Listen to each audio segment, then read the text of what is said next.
राधे राधे दोस्तों आज मैं आपको पौष पूर्णिमा व्रत की कथा सुनाने जा रही हूँ जिसको सुनने से सभी पापों से मुक्ति मिलती है। तो चलिए आइए शुरू करते हैं पौष पूर्णिमा की व्रत कथा। द्वापर युग में एक बार यशोदा मैया ने श्री कृष्ण से कहा कि तुम तो पूरे संसार के पालन करता हो, आज तो मुझे कोई ऐसा व्रत बताओ जिसे करने से किसी भी स्त्री को विधवा होने का भय ना रहे तथा इससे मनुष्य की भी सभी मनोकामना है वो पूर्ण हो जाए। तो श्री कृष्ण बोलते हैं कि माता, आपने बहुत ही सुंदर प्रश्न पूछा है, मैं आपको इसके बारे में विस्तार पूर्वक बताता हूँ। सौभाग्य प्राप्ति के लिए महिलाओं को 32 पूर्णमासियों के व्रत को करना चाहिए। इससे उनकी सभी मनोकामनाएं पूर्ण होती हैं और उन्हें सौभाग्यवती होने का आशीष मिलता है। अब मैं आपको इससे जुड़ी हुई जो कथा है वह सुनाता हूँ। इस भूमंडल में एक अत्यंत प्रसिद्ध राजा चंद्रहास से पालित अनेक प्रकार के रत्नों से परिपूर्ण कार्तिका नाम की एक नगरी थी। वहां पर धनेश्वर नाम का एक ब्राह्मण था और उसकी स्त्री अति सुशीला रूपवती थी। दोनों ही उसी नगरी में बड़े प्रेम के साथ रहते थे। घर में धन धान्य आदि की कोई कमी नहीं थी, लेकिन उनको एक बड़ा दुख था कि उनकी कोई संतान नहीं थी। इस कष्ट से वह अत्यंत दुखी रहते थे।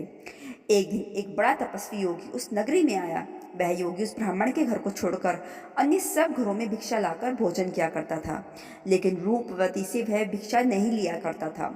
एक समय वह किसी अन्य घर से भिक्षा लेकर गंगा किनारे जाकर भिक्षा अन्न को प्रेम पूर्वक खा रहा था। तभी धनवेश्वर ने योगी को देखा और अपनी भिक्षा के अनादर से दुखी होकर योगी से बोला, महात्मन, आप सब घरों से भिक्षा लेते हो परंतु मेरे घर की भिक्षा कभी भी नहीं लेते, इसका कारण क्या है? योगी ने कहा कि निसंतान के घर की भीख पातितों के अन्न के तुल्य होती है और जो पातितों का अन्न खाता है वह भी पातित हो जाता है। चूंकि तुम निसंतान हो अतः पतित हो जाने के भय से मैं तुम्हारे घर की भिक्षा नहीं लेता हूँ।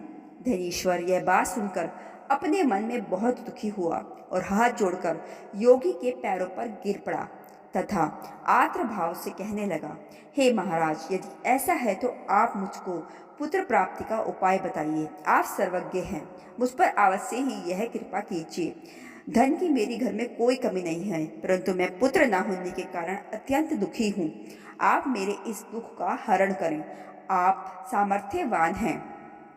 यह सुनकर योगी कहने लगे, हे ब्राह्मण, तुम चंडी देवी की आराधना करो। घर आकर उसने अपनी स्त्री से सब वृतांत कहा और स्वयं तप के निमित्त वन में चला गया। वन में जाकर उसने चंडी देवी की उपासना की और उपवास किया।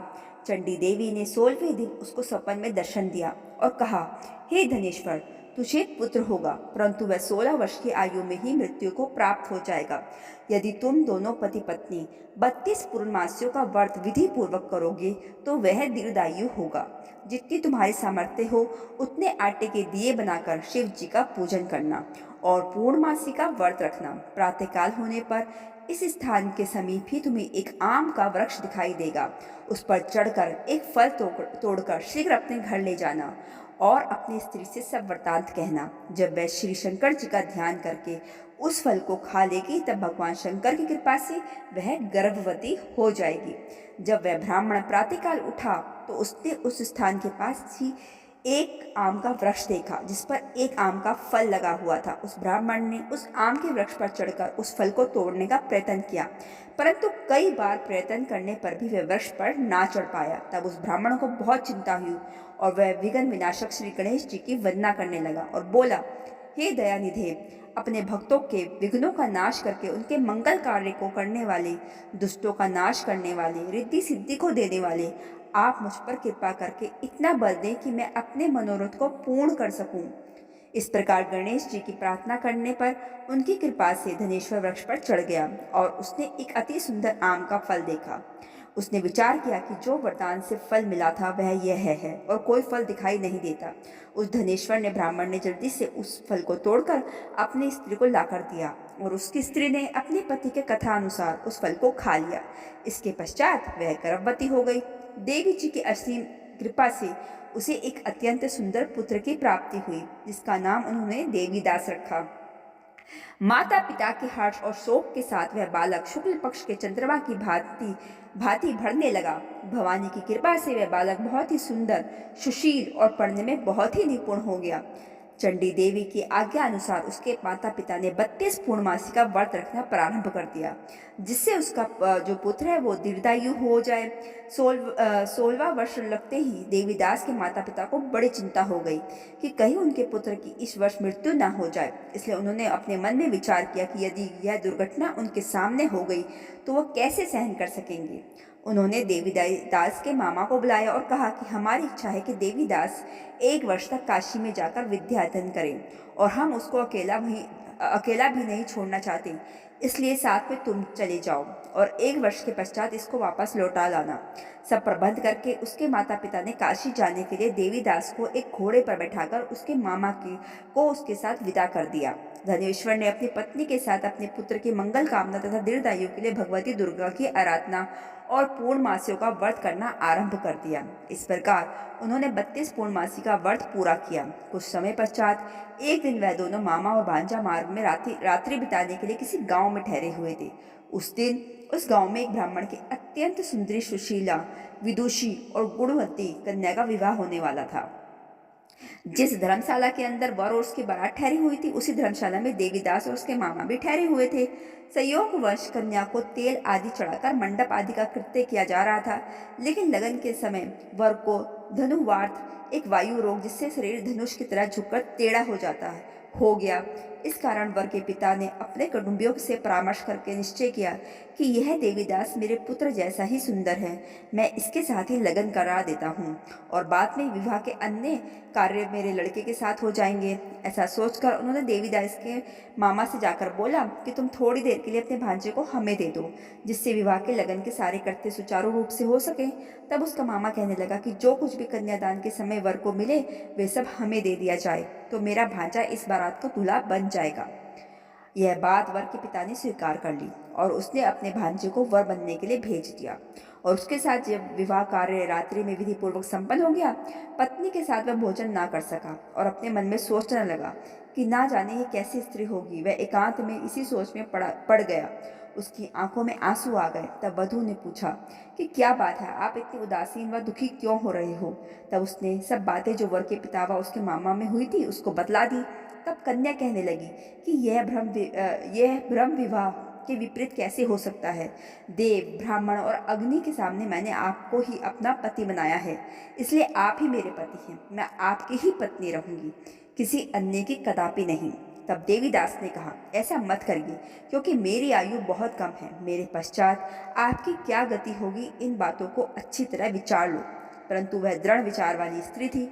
बोली कि जो आपकी गति होगी वही मेरी गति होगी।